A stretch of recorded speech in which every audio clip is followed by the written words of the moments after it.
Good evening, everyone. Joe Carullo at Carullo's Corner, and it's all about sports.com and it's all about scores.com. Episode 8, Mike Wilson Show. Mike, welcome back. Thanks, Joe. Welcome, everybody. I want to go over some positives that I saw the other night. I know in a Okay. 63-0 loss, people probably want to commit me for saying this, but I'm going to say this. End of the game, your young guys made about 7 or 8 great defensive plays.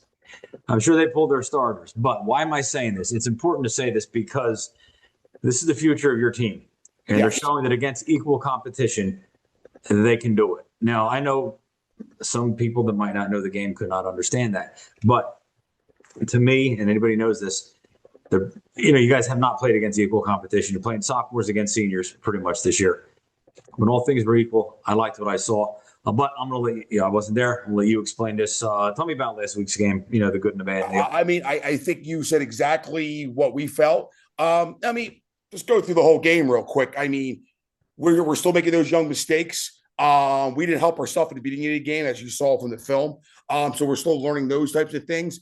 But again, the kids played hard. And at the end, equal competition, there's no moral victories. But when we're playing freshmen and sophomores versus freshmen and sophomores, we're going to be okay, Joe. That's just the bottom line. Yeah, we're going to be okay. And every week we play, we get better. Yeah, like I said, I like what I saw there. Well, tell me about some of these players that made these plays. I'm telling there was a bunch of them. So if you want to go into, you got sophomore Logan Wright. He made a bunch of plays. His brother, freshman Landon Wright, made a bunch of plays. Both wrestlers, very tough kids. I love wrestlers and football players. Like, they just tackle better. They're aggressive. They're good. Sophomore Mason Toll did a good job. Junior Sam Hubbard did a good job. Freshman Luke Landis did a great job. Luke's played from us from day one as a freshman. Right. Luke's father is actually head football coach at Bedford. Okay.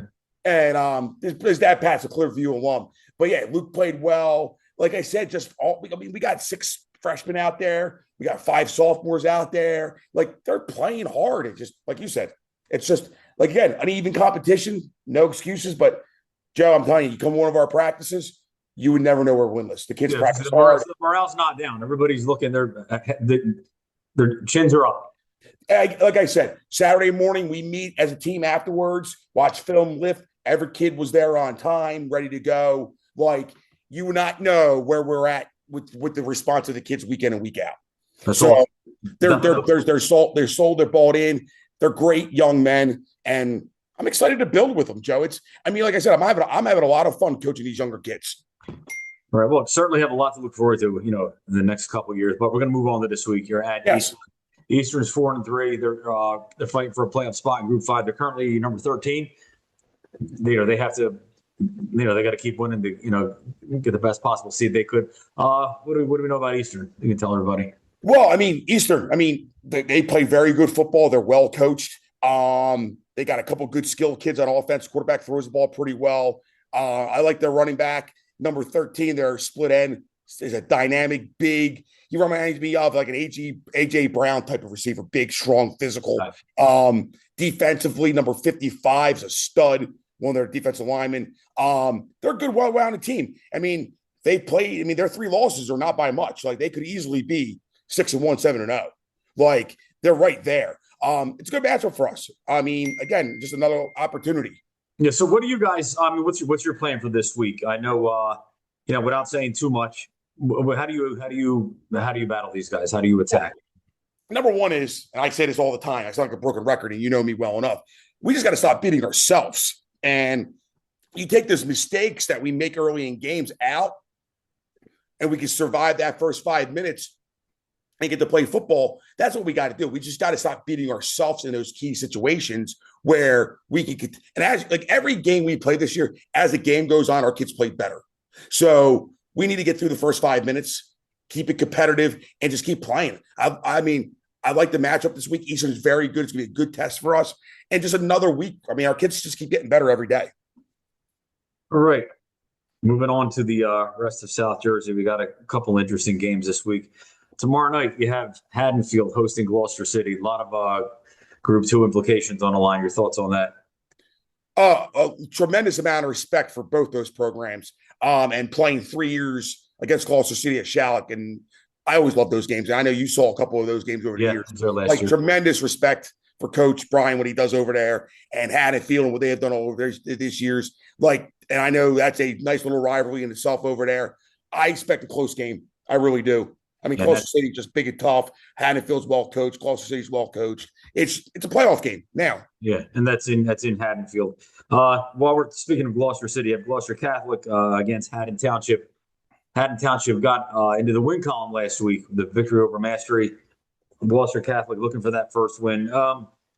It's a lot of people say it's strange that I mentioned this, but two games with two teams that are evenly matched. Yeah, I think another good football game. It's more important than anything. Huge one. Two defending champions. Mainland visits Winslow. Winslow's one of the best public schools in the state. Ranked number one. Ranked number one. Ranked number one. Yeah, I mean, Mainland's keeps getting better every week. I mean, maybe I have a Mainland bias coaching there, knowing Coach Smith and stuff like that, but sure. I expect those guys to come ready to play, and Winslow's going to come ready to play. I'm going to expect it to be a close game. I really do. Yeah, I'd like to see how Mainland competes with these guys. Last year, a lot of people gave them no shot. They were up. They were up early. Actually, they were up 14-0, and a play got called back because allegedly the Winslow player I remember it well. Winslow kid goes to throw a pass. It got knocked down before he threw it. It was a fumble. 14-0 Mainland. A referee comes in, different referee from a different angle, and says, no, the guy's hand was going forward. Like forward pass, yeah. I don't know about that. I don't think it was going forward. So the bottom line, they're going to come to play. They came to play last year, and had that play stood, it could have changed the whole trajectory of the game. So a game like that, one play can definitely change momentum, trajectory, strategies, all that stuff. So who knows? You know what I mean? So I'd like to see how this one turns out. You have one with huge Group 5 implications right here. Kingsway, Washington Township. Probably the game of the week. I would think so. Again, just two well-coached programs. And, I would expect another close game. Yeah, Washington Township right now, everybody says, they're the classic Group 5, and rightfully so. Kingsway, I think they're 5-1. They're looking for that signature win. They're looking for a win against that big team. If they pull this out, this will totally upset the apple cart Group 5. If you're looking for a signature win, go beat Township. Absolutely. Yeah. And I'm going to get to upsetting the apple cart in a minute when it comes to every group. I've got a little secret to share with you. Okay. Not a secret. If you follow football, it's not a secret. Okay. With you in a minute. I have Princeton, Trenton, big for Group 4 and Group 5. I don't know if you know anything about these teams. They're a little bit. No. Outside of our area a little bit. Outside of our galaxy, as they say. Yes. Another interesting one. Cherokee at Millville, Saturday afternoon. Saturday afternoon. Okay. Millville's been up and down. Cherokee's been up and down. Still two good programs. Again, a lot of playoff. I wouldn't be surprised with either team winning that game.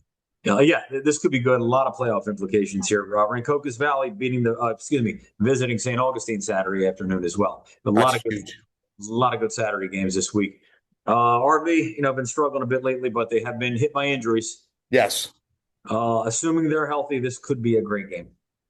Oh, 100%. This could be good again.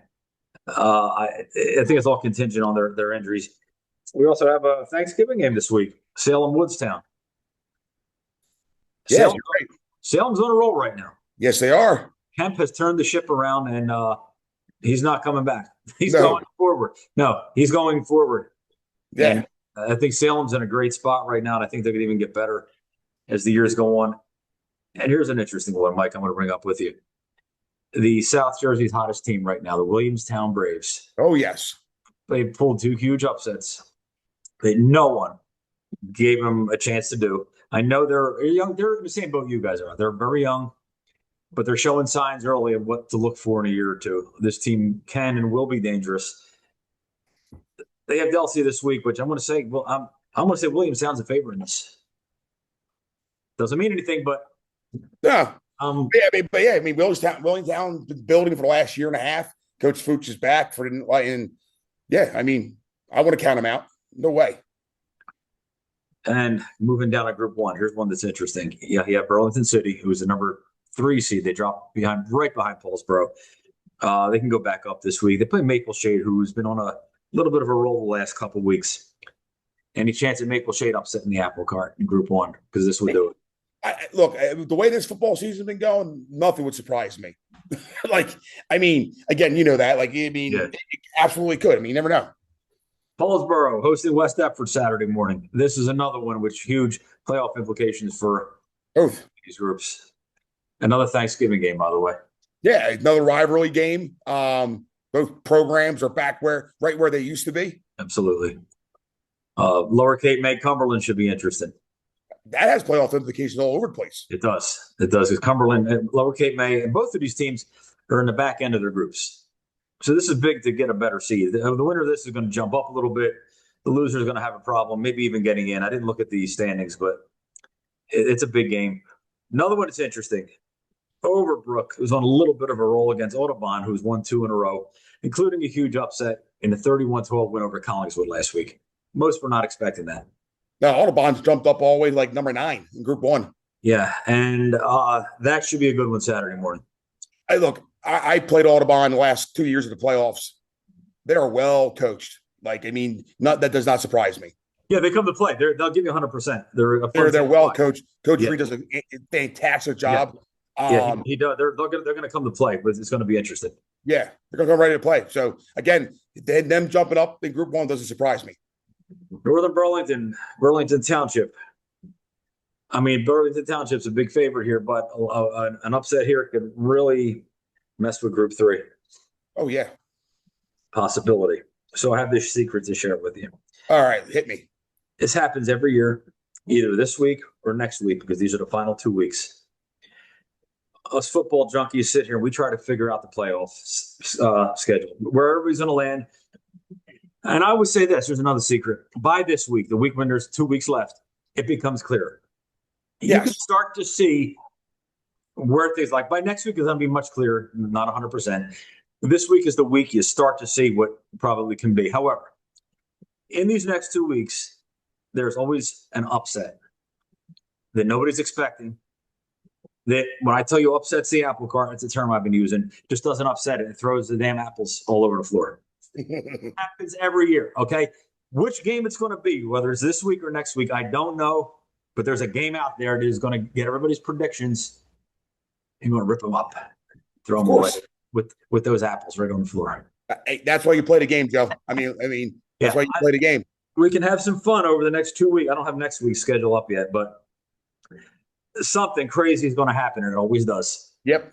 If it doesn't, it might be the first or second time it hasn't. But something crazy will happen, unpredictable, which is going to always does though. Take all of our play the game. Yeah, that's like powers above showing us how much we don't know. Yeah, yep, absolutely. Yeah, so it's going to happen. Listen, I want to wish you the best of luck Friday night against Eastern. We're going to see you here next week. Also, before you go, you are scheduling some consolation games, I understand. Yes. By next week, I'll be able to tell you date, time, and matchups. We have 2 penciled in. They're being confirmed. Okay, so we're picking up 2 more games. Okay, so we're not mentioning anything until it's confirmed. I want to be confirmed first. I'm pretty sure who it is. Okay. But it looks like we're playing on October 30th and November 5th. So hey, look, I got a young team, and we need to play as much football as possible. And I'm going to say this. I admire that because I know a lot of teams, they don't have a great year. They pack it in. The fact that you're not packing it in, you're going forward. It's not just the respect I have for you. It's a common sense thing to do. 2 reasons, and I was thinking of this earlier tonight. It gives your seniors who have been there through thick and thin 2 more games to play. And I think that's a lot. I think that's respect to them, which a lot of other teams should not tell anybody else what to do. But given my opinion, it's out of everybody's situation is different. Our situation this year is, like you said, I have one senior who's playing. He deserves every game possible. Exactly. And you can't beat on the field experience. So if we can pick up 2 more games for our kids to be in competitive games, that's what we got to do. And again, every program's in a different situation. I think in general, for the most part, I think it's good to play an extra 2 games, 3 if you can, just to get. And I'll get to something else in a minute. It gives those seniors who may have been overlooked because you have a young team. Yes. Let them know that, hey, you were not forgotten about. We're going to give you as much on the field time as you can. And for the young kids, getting to the young kids, it gives them 2 or 3 more games of experience rolling into next year. Exactly. And that's exactly the way we're thinking about it as a staff. Yeah, because you can't replicate games. Yeah, no, you can do anything you want, but those extra 2 or 3 games can and will make a difference. And what I love about this the most, I've noticed the teams that will add those games in they're the ones that I usually do see as being successful in the coming years, because it says a lot about the program that we're here to play football. Even if we're not doing well, we're here to play football. This is what we do. And you take the bad with the good. And you're taking the good with the bad, or the bad with the good, whatever you want to call it. That's what I like about you. It's what I like about what you're doing with this program, and it will pay dividends sooner than later. 100%. I got to give props to our school administration. They're making sure that we get the support that we need to play these games. Yeah. Because again, hosting a football game at home is not easy. Making sure we have game workers, making sure that like everything's set up so that they want, like the school wants these kids to play the games, and the support has been tremendous. Yeah, and I noticed this too, and I've asked a lot of coaches that don't really add these games. They said you don't realize how hard it is to keep the kids motivated. I said I understand, because okay, let's say you're having a bad year, everybody wants to pack it in, and it is hard to motivate. I will give them that. I just think that being the age that I am, the age that you are, these kids should want to get every game in they can, because when they're 30, 40, 50, they'll give anything to go out there one more time. Well, here you got the chance. We tell them all the time. And right now, like I said, the situation that we're in, the kids are great. They're locked in, and you just can't replicate games. No, you can't. And I think that, again, I don't know who these games you're playing against. And again, a lot of times they sell these consolation games, and I know they don't bring in a big crowd and everything. You can always schedule them against like a natural rival, a neighborhood or a school that you don't get to play much. It's right down the street. Maybe I'm showing my age here, but when we were younger, those rivalries were the best. That's what it was all about. Yeah, that's what you remember. The kids would get up for that, knowing you're playing kids from the next town. And, even us as fans were like, yeah, this is cool. But we knew kids in the other towns as well. And it meant something, even though there weren't consolation games then. But those neighborhood rivalries. It's important. Like you said, you only get so many games in high school. Yeah, they were the foundations all built on. 100%, Joe. I totally agree with you. Awesome. Mike, thank you again. Thank you. Against Joe Carullo at it'sallaboutsports.com and it'sallaboutschools.com. From Carullo's Corner, I'm going to say goodnight. We'll see you guys next week on the Mike Wilson Show. Thanks, guys. Have a great weekend. Thank you.